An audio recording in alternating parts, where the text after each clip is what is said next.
Ishmael. Who was Ishmael in the Bible? Ishmael is known as the eldest son of Abraham. The story begins when God promises Abraham in Genesis 15 that he will be the father of many nations, even though he had no children at the time.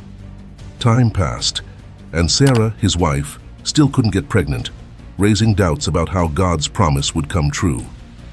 So, in Genesis 16, Sarah proposes a solution: that Abraham have a child with Hagar, her Egyptian maidservant. This arrangement, common in those times, is also reported in Genesis 30 with Jacob's wives. Essentially, the maidservant would have a child who would be considered the wife's child, an ancient form of surrogacy. However, this decision brought conflicts. Hagar, upon becoming pregnant, began to despise Sarah. Sarah, feeling offended, asked Abraham for help. He, in turn, gave Sarah free rein to deal with the situation as she wished. Sarah then treated Hagar harshly, leading Hagar to flee. The son of Hagar was named Ishmael, meaning God will hear. And indeed, God heard Hagar's distress and promised a great future for Ishmael. Thus, Ishmael was born amidst a complex situation, but under divine promise and hearing. Genesis 16, New International Version. Sarai, Abraham's wife, had not yet borne him any children. She had an Egyptian maidservant named Hagar. Sarai said to Abraham, "The Lord has kept me from having children. Go, sleep with my maidservant. Perhaps I can build a family through her." Abraham agreed to what Sarai said. After living in Canaan for 10 years, Sarai took her Egyptian maidservant Hagar and gave her to her husband to be his wife. He slept with Hagar, and she conceived. When she knew she was pregnant, she began to despise her mistress. Then Sarai said to Abraham, "You are responsible for the wrong I am suffering. I put my maidservant in your arms, and now that she knows she is pregnant, she despises me. May the Lord judge between you and me. Your maidservant is in your hands," Abraham said. "Do with her whatever you think best." Then Sarai mistreated Hagar, so she fled from her. The angel of the Lord found Hagar near a spring in the desert. It was the spring that is beside the road to Shur. And he said, "Hagar, servant of Sarai, where have you come from, and where are you going?" "I'm running away from my mistress Sarai," she answered. Then the angel of the Lord told her, "Go back to your mistress and submit to her." The angel added, "I will so increase your descendants that they will be too numerous to count." The angel of the Lord also said to her, "You are now with child, and you will have a son. You shall name him Ishmael, for the Lord has heard of your misery. He will be a wild donkey of a man. His hand will be against everyone, and everyone's hand against him, and he will live in hostility toward all his brothers." Hagar gave this name to the Lord who spoke to her, "You are the God who sees me," for she said, "I have now seen the one who sees me." That is why the well was called Bir Lahai Roi. It is still there, between Kadesh and Bered. So Hagar bore Abraham a son, and Abraham gave the name Ishmael to the son she had born. Abraham was 86 years old when Hagar bore him Ishmael. Ishmael was born when Abraham was 86 years old and living near Hebron. According to Genesis 16:16, Abraham was 86 years old when Hagar bore Ishmael. In Genesis 13:18, it is mentioned that Abraham settled near the great trees of Mamre at Hebron, where he built an altar to the Lord. Hagar, Ishmael's mother, was Egyptian, but God helped her in times of need. When Ishmael was 13, he participated in the covenant God made with Abraham, requiring all males in the household to be circumcised, as described in Genesis 17:1, where God introduced himself to Abraham as the Almighty God. Some years later, after Isaac's birth, Ishmael and Hagar were sent away and wandered in the desert of Beersheba. When they were about to die of thirst, God heard Ishmael's cry and provided water for them. Ishmael lived in the desert of Paran and became a skilled archer. He married an Egyptian, reflecting his maternal roots and proximity to Egypt. Ishmael did not completely sever ties with his family. He was present at Abraham's funeral, as reported in Genesis 25:9, where he and Isaac buried their father in the cave of Machpelah. Furthermore, Esau married Mahalath, Ishmael's daughter, showing that family connections continued. Divine declarations about Ishmael God describes Ishmael as a wild donkey of a man, a metaphor pointing to his nomadic and independent life. In Job 39:5-8, we find a description. Who let the wild donkey go free? Who untied his ropes? I gave him the wasteland as his home, the salt flats as his habitat. He laughs at the commotion in the town. He does not hear a driver's shout. He ranges the hills for his pasture and searches for any green thing. Ishmael was destined to live in conflict with his more sedentary relatives. God called him to greatness outside the direct covenant, promising him that he would be the progenitor of a great nation. Such a promise included an organizational structure similar to the 12 tribes of Israel, although he did not have the same covenant relationship with God. In Genesis 17:20-21, God says to Abraham, "As for Ishmael, I have heard you. I will surely bless him. I will make him fruitful and will greatly increase his numbers. He will be the father of 12 rulers, and I will make him into a great nation. But my covenant I will establish with Isaac, whom Sarah will bear to you by this time next year." When Abraham was 99 years old, the Lord reaffirmed his covenant. "I am God Almighty. Walk before me and be blameless. I will confirm my covenant between me and you and will greatly increase your numbers." Abraham fell face down, and God said to him, "As for me, this is my covenant with you. You will be the father of many nations. No longer will you be called Abram. Your name will be Abraham, for I have made you a father of many nations." These passages highlight Ishmael's unique destiny, blessed with great descendants and prosperity, but distinct from the covenant lineage established with Isaac and his descendants. God declared to Abraham, "I will make you very fruitful. I will make nations of you, and kings will come from you. I will establish my covenant as an everlasting covenant between me and you and your descendants after you for the generations to come, to be your God, and the God of your descendants after you. The whole land of Canaan, where you are now an alien, I will give as an everlasting possession to you and your descendants after you, and I will be their God." And God continued, "As for you, you must keep my covenant, you and your descendants after you, for the generations to come. This is my covenant with you and your descendants after you, the covenant you are to keep. Every male among you shall be circumcised. You are to undergo circumcision, and it will be the sign of the covenant between me and you. For the generations to come, every male among you who is 8 days old must be circumcised, including those born in your household or bought with money from a foreigner. My covenant in your flesh is to be an everlasting covenant. Any uncircumcised male who has not been circumcised in the flesh will be cut off from his people. He has broken my covenant." These words not only seal the pact between God and Abraham, but also outline a continuous and physical commitment, marking Abraham's descendants as the chosen people, blessed and guided by God. Circumcision, as a visible sign of the covenant, symbolizes the dedication and faithfulness of Abraham's people to their divine promise. Then God said to Abraham, "As for Sarai your wife, you are no longer to call her Sarai. Her name will be Sarah.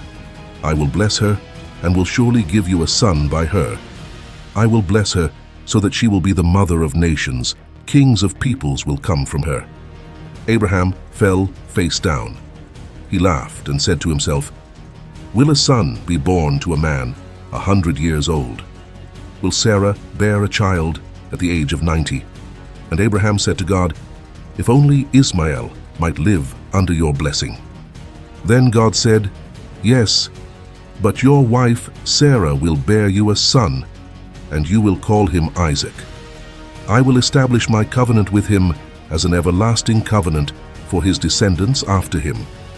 And as for Ishmael, I have heard you. I will surely bless him. I will make him fruitful and will greatly increase his numbers. He will be the father of 12 rulers, and I will make him into a great nation. But my covenant I will establish with Isaac, whom Sarah will bear to you by this time next year." When he had finished speaking with Abraham, God went up from him. On that very day, Abraham took his son Ishmael and all those born in his household, or bought with his money every male in his household, and circumcised them, as God told him. Abraham was 99 years old when he was circumcised.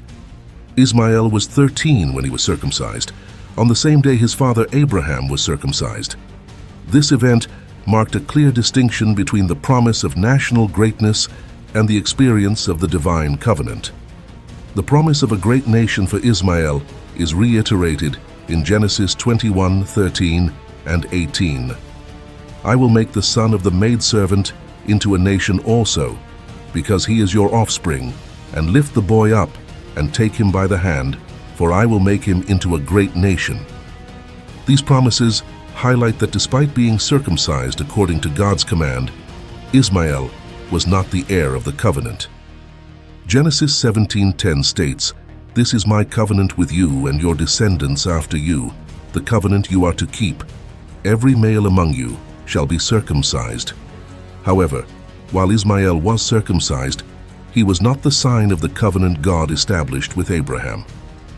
When God promised Sarah a son, Abraham questioned the need for it, wishing that Ishmael could be the heir. And Abraham said to God, "If only Ishmael might live under your blessing." Genesis 17:18. Even so, God reaffirmed that the covenant would be through Isaac, the son Sarah would bear. Circumcision, although an important physical symbol, was not the complete sign of the covenant. The distinction between the promise to Ishmael and the covenant with Isaac illustrates the complexity of divine promises and human responsibilities in the biblical narrative. Even after Isaac's birth, Abraham continued to treat Ishmael with kindness and care, making it even harder for him to accept Sarah's desire to expel him. Sarah saw Ishmael as a threat to Isaac's position and sought to ensure her son's place as the main heir. In Genesis 21, we see that the Lord fulfilled his promise to Sarah. Now the Lord was gracious to Sarah as he had said, and the Lord did for Sarah what he had promised. Sarah became pregnant and bore a son to Abraham in his old age, at the very time God had promised him. Abraham gave the name Isaac to the son Sarah bore him. When his son Isaac was 8 days old, Abraham circumcised him, as God commanded him. Abraham was 100 years old when his son Isaac was born to him. Sarah said, "God has brought me laughter, and everyone who hears about this will laugh with me." And she added, "Who would have said to Abraham that Sarah would nurse children? Yet I have borne him a son in his old age." The child grew and was weaned, and on the day Isaac was weaned, Abraham held a great feast. But Sarah saw that the son whom Hagar the Egyptian had borne to Abraham was mocking, and she said to Abraham, "Get rid of that slave woman and her son, for that slave woman's son will never share in the inheritance with my son Isaac." The matter distressed Abraham greatly because it concerned his son. But God said to him, "Do not be so distressed about the boy and your maidservant. Listen to whatever Sarah tells you, because it is through Isaac that your offspring will be reckoned. I will make the son of the maidservant into a nation also, because he is your offspring." So Abraham, despite his sorrow, followed God's guidance. He provided bread and a skin of water for Hagar and Ishmael, and sent them away. Abraham's kindness to Ishmael and God's divine promise that he would become a great nation testify to the complexity and depth of human and divine relationships in the biblical narrative. God said to Abraham, Do not be so distressed about the boy and your maidservant. Listen to whatever Sarah tells you, because it is through Isaac that your offspring will be reckoned. I will make the son of the maidservant into a nation also, because he is your offspring." Early the next morning, Abraham took some food and a skin of water and gave them to Hagar. He set them on her shoulders and then sent her off with the boy. She went on her way and wandered in the desert of Beersheba. When the water in the skin was gone, she put the boy under one of the bushes. Then she went off and sat down nearby, about a bowshot away, for she thought, "I cannot watch the boy die." And as she sat there nearby, she began to sob. God was with the boy as he grew up. He lived in the desert and became an archer. While he was living in the desert of Paran, his mother got a wife for him from Egypt. Ishmael's story reveals not only divine providence, but also the complexity of family relationships and God's promises. Abraham, despite the difficulties, followed divine instructions while God continued to care for Ishmael and Hagar, fulfilling his promise to make Ishmael a great nation. Sarah's decision to expel Hagar and Ishmael seemed to go against the norms of the time. While it was acceptable to demote sons of maidservants, expulsion was extreme and usually unjustified. Abraham's reluctance to accept this measure, yielding only after divine guidance, indicates that this action did not follow the prevailing customs. Whether Ishmael represented a direct threat to Isaac, or if his mere existence was seen as a danger, is significant. This is linked to the meaning of the word Mitzahek in Genesis 21:9, which in the New International Version is translated as mocking. The term is ambiguous, also meaning to play, as exemplified in Judges 16:25, where Samson was called to entertain the Philistines.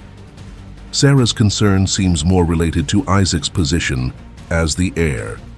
She saw Ishmael as a potential competitor, regardless of any specific act he had committed. Abraham, though distressed, followed God's guidance.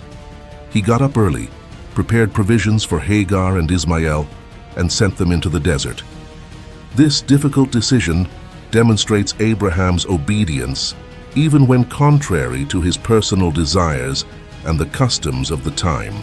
God, in his mercy, assured Abraham that he would take care of Ishmael, promising him a great future as the leader of a great nation. Purpose of Ishmael's sequence in Genesis. Ishmael's story in Genesis is primarily presented to contrast Isaac and Ishmael as illustrations of God's work. The author shows that God, in fulfilling his promises to Abraham, was not limited by the natural and ordinary, that is, by the flesh. While God's preference for Isaac, the wife's son, aligned with the customs of the time, the rejection of Hagar and Ishmael makes the contrast more evident. His descendants. The descendants of Ishmael are listed identically in Genesis and 1 Chronicles. Genesis 25:12-116, New International Version. This is the account of Abraham's son Ishmael, whom Sarah's maidservant, Hagar the Egyptian, bore to Abraham. These are the names of the sons of Ishmael, listed in the order of their birth. Nebaioth, the firstborn of Ishmael, Kedar, Adbeel, Mibsam, Mishma, Duma, Massa, Hadad, Tema, Jetur, Naphish, and Kedemah. These were the sons of Ishmael, and these are the names of the 12 tribal rulers according to their settlements and camps. 1 Chronicles 1:29-31, New International Version. These were their descendants: Nebaioth, the firstborn of Ishmael, Kedar, Adbeel, Mibsam, Mishma, Duma, Massa, Hadad, Tema, Jetur, Naphish, and Kedemah. These were the sons of Ishmael. It is notable that Ishmael had 12 sons, just as Jacob had 12 sons. This structure is comparable to the 12 sons of Nahor and the 12 sons of Esau. Genesis 22:21-24, New International Version. Uz the firstborn, Buz his brother, Kemuel, the father of Aram, Kesed, Hazo, Pildash, Jidlaph, and Bethuel, became the father of Rebekah. Milcah bore these 8 sons to Abraham's brother Nahor. Thus, the narrative highlights Ishmael's prolific descendants and their importance, even though he was not the son of the covenant. This reinforces the theme of divine providence, encompassing both the direct heirs of the covenant and the other descendants of Abraham. Nahor's concubine, Roimah, also had sons, Tebah, Gaham, Tahash, and Maacah. The princes ruled the Ishmaelites, according to Genesis 25 verse 16, New International Version. These were the sons of Ishmael, and these are the names of the 12 tribal rulers according to their settlements and camps. These Ishmaelite tribes settled in the region where their ancestors grew up, particularly in the desert of Paran. Genesis 25:18 describes this area as extending from Havilah to Shur, near the border of Egypt, in the direction of Assyria. Some names of Ishmael's descendants appear in records of tribes in the Assyrian Chronicles. Genesis 25:18, New International Version. His descendants settled in the area from Havilah to Shur, near the eastern border of Egypt, as you go toward Assyria, and they lived in hostility toward all their brothers. Statements about Ishmael the Ishmaelites are sometimes depicted as hostile to the Israelites. 1 Chronicles 5:19, New International Version, says, "They waged war against the Hagrites, Jetur, Naphish, and Nodab." In Genesis 16:12, New International Version, it is written, "He will be a wild donkey of a man. His hand will be against everyone, and everyone's hand against him, and he will live in hostility toward all his brothers." The Ishmaelites are sometimes associated with the Midianites, descendants of Keturah, in some biblical passages, suggesting a possible overlap between the two groups. The term Ishmaelite is applied to the Midianites, with the two names being used to describe the same group in various passages. A significant example of this is in Genesis 37:25-28, where Joseph's brothers sell him to a caravan of traders. The story details Genesis 37:25-28, New International Version. As they sat down to eat their meal, they looked up and saw a caravan of Ishmaelites coming from Gilead. Their camels were loaded with spices, balm, and myrrh, and they were on their way to take them down to Egypt. Judah said to his brothers, "What will we gain if we kill our brother and cover up his blood? Come, let's sell him to the Ishmaelites and not lay our hands on him. After all, he is our brother, our own flesh and blood." His brothers agreed. So when the Midianite merchants came by, his brothers pulled Joseph up out of the cistern and sold him for 20 shekels of silver to the Ishmaelites, who took him to Egypt. This account does not clearly distinguish between Midianites and Ishmaelites, suggesting that the two terms were interchangeable. This is confirmed later. Genesis 37:36, New International Version. Meanwhile, the Midianites sold Joseph in Egypt to Potiphar, one of Pharaoh's officials, the captain of the guard.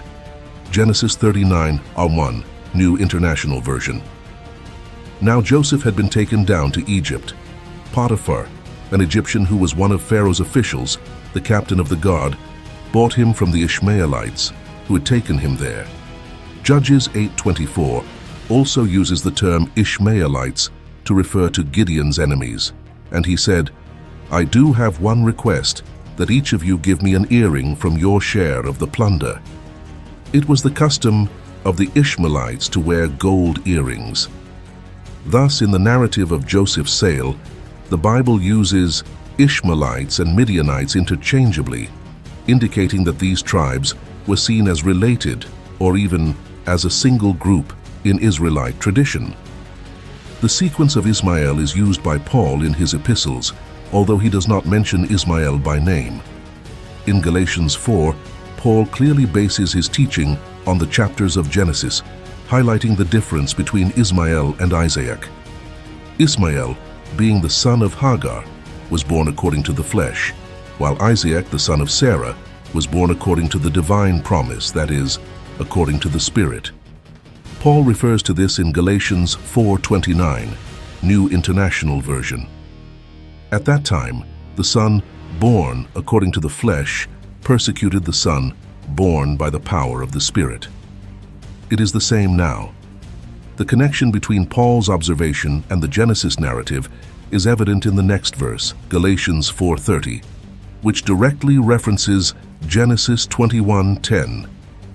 In Genesis 21:10, New International Version, Sarah says to Abraham, "Get rid of that slave woman and her son, for that slave woman's son will never share in the inheritance with my son Isaac." Paul uses this narrative to illustrate a theological point in Galatians, arguing that Christians, as children of the promise, must separate from the works of the flesh represented by Ishmael. He reinforces the idea that true spiritual inheritance is not based on physical descent, but on the divine promise, a theme that echoes the story of Isaac and Ishmael. The story of Ishmael and Isaac, sons of Abraham, teaches us about the importance of trusting in God's promises and not just in our own efforts. Ishmael, son of Hagar, was born according to the flesh, while Isaac, son of Sarah, was born according to the divine promise. This narrative is a powerful reminder that we should seek God's direction in our lives, trusting in His providence and promise. In today's world, it is easy to rely on our own means and forget that God has a greater plan for us. True satisfaction and inheritance come from following the path that God has prepared. Just as Isaac was the son of the promise to Abraham, subscribe to our channel. This way, you won't miss any of our upcoming videos filled with valuable teachings about the Bible. Like this video if it touched your heart, and share it with your friends to spread this message. Activate the bell to receive notifications whenever we publish a new video. Want to learn more? At the end of this video, we will have a special recommendation for you to continue your journey of biblical learning. Don't miss it. Your participation helps strengthen our community and spread the word of God. Together, we can grow in faith and wisdom. Watch the next video to continue learning about the Bible and deepen your understanding of divine promises.